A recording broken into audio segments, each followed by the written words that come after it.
Malaysia moves to ban social media for kids under the age of 16.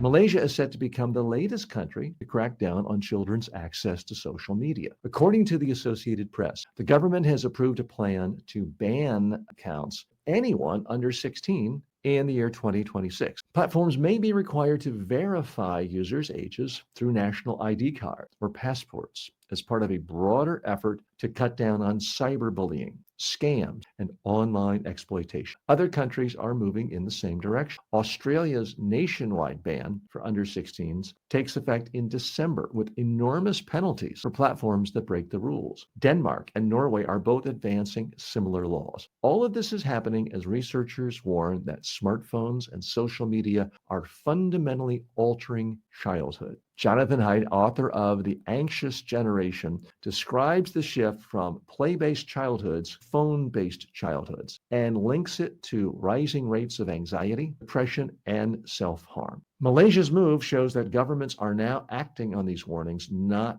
just debating them. Okay, so what's the real message here? Hats off to Malaysia. Apparently, the people in Malaysia actually care about whether their kids live or die, whether they are injecting poison into their brains. That's why Malaysia is banning all social media, anyone under the age of 16. And apparently, Mark Zuckerberg and all the other social media mavens didn't give enough billions of dollars on the leaders of Malaysia. And Malaysia is free to do what's in the best interest of their kids. Good for you. Okay, let's dive a little bit deeper here. This is a huge, huge problem. And I'm a huge fan. Let me put my cards on the table of Jonathan Haidt, who is the author of The Anxious Generation. Hugely influential work. It is been on the bestseller list now for years, and it rightfully so. His concept of we're changing people's childhoods from play-based childhood, phone-based childhood. That is absolutely true. I think it's an utter tragedy the way so many kids don't simply go out and play, go ride a bike, go play to the playground.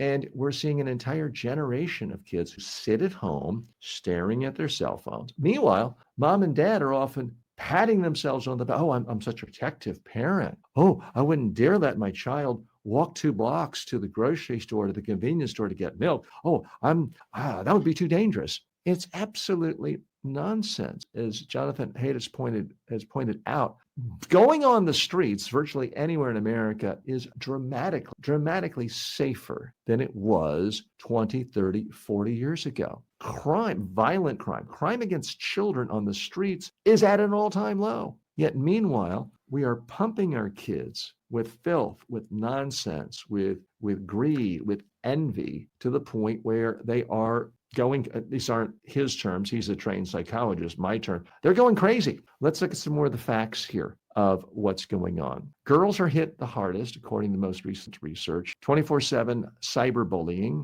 gossip, exclusion, social comparison online, and guess what? Their rates of suicide going way up. Their rates of self-harm going way up. The research also shows that heavy daily social media use, 3 to 4 hours per day, is directly correlated to worse mental health. Now, let me be fair here. There's not 100% definitive causation here. It has not been proven, but that's pretty strong correlation. This is not the same thing as me saying, I did a rain dance today and it rained, therefore I caused the rain. No, I think the evidence is much stronger. Now, what this particular social psychologist recommends is no smartphones before age 14, no social media before 16, phone-free schools, and more free play. Now, I notice in my own household, I have to say, look, you don't even get access to your cell phone until you go out and play. And this to me is, I don't know if I want to call it a tragedy, but it's profoundly sad. I mean, when I was a kid, nobody had to beg me to go outside and play. Occasionally to turn the TV off. Yeah, I was guilty of watching Gilligan's Island and the Beverly Hillbillies and Star Trek every day after school. But I also wanted to go out and play. I wanted to play basketball. I played hide and seek with friends every day. That was considered a normal part of childhood. These days, not so much. Let's look at what's happening around the world. So I mentioned Australia is starting its ban. It begins December 10th. Kids under the age of 16, they can't have access to social media.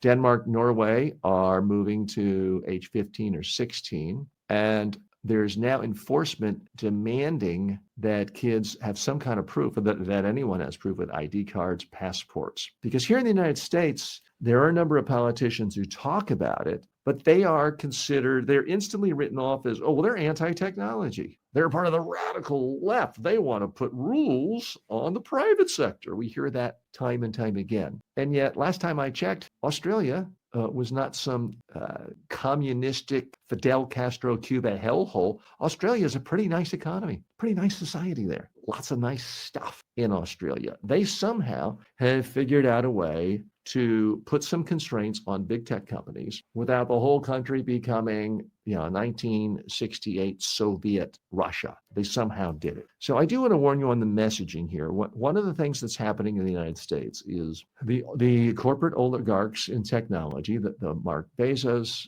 or the Jeff Bezos, the Mark Zuckerbergs, the Elon Musks, they are a part of this group, and their venture capitalist friends like Mark Andreessen have developed this ideology that anyone who ever wants to put any rules on them, anyone who wants to say, no, let's actually respect the traditions of antitrust in America, let's balance public health with private profit, those people are no longer the centrist. These people are no longer in the vein of Teddy Roosevelt, who was very much in favor of breaking up trust. We're simply going to call anyone who cares about public health and safety a radical leftist extremist who hates America, hates capitalism. And they have the bully pulpits to do it. Elon Musk has a larger megaphone than you do and than I do. He's got all of X and a lot of the other media too. So they're changing the terms of, now perhaps you think I am too old-fashioned and conservative, that I don't want children looking at nonstop filth and what could be the equivalent of heroin into their brain and destroying their brain. I think we need some government restraints. Certainly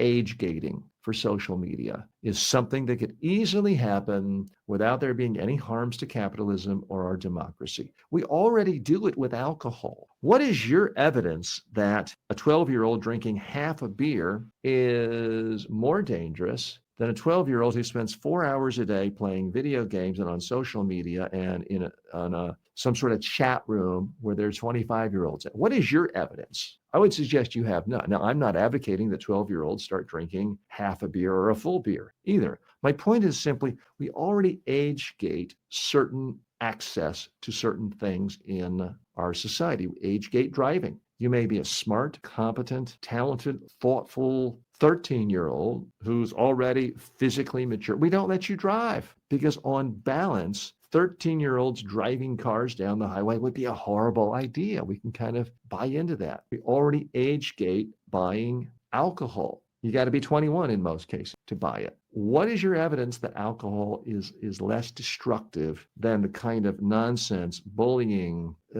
perversion that kids can get all day long on social media? So this is why I am a huge fan of what Malaysia is doing, a huge fan of what Australia, what Denmark and Norway are doing. And we need to start forming some political base of support here in the United States for this, because again, you can call me a conservative. I think there's something to this idea of make America great again. But part of what made America great 20 years ago, 30 years ago, 40 years ago is kids actually could play in their childhood. They could go out in the streets and play. They could go to the playground. They would get on a bike. They would play hide and seek. I'm in favor of trying to create a society that will, in fact, get us to go back to those times. If that makes me too much of a conservative, well, I guess guilty as charged.